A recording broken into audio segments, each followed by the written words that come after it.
Maswerteng umaga po mga ka-STL. Narito na po ang resulta ng STL Rizal para sa araw na to. First draw December 1, 2025.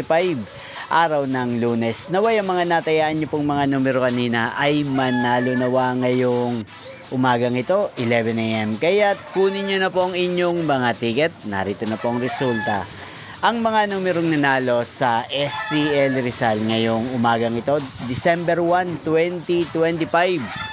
11 AM. First draw result 3 at 32 in exact order. Again, 3 at 32. At ngayong umagang ito sa STL Rizal, atin pong i-shoutout si Kuya Emart ng Rizal na nanonood po sa channel na to. Shoutout po sa inyo Kuya Emart. Sana po ay nasa maayos kayong kalagayan. Inyo pong napanood ang resulta ng STL Rizal sa channel na to, Roderick Hernandez TV. Magkita-kita pong muli tayo mamayang 4 PM. Thank you for watching.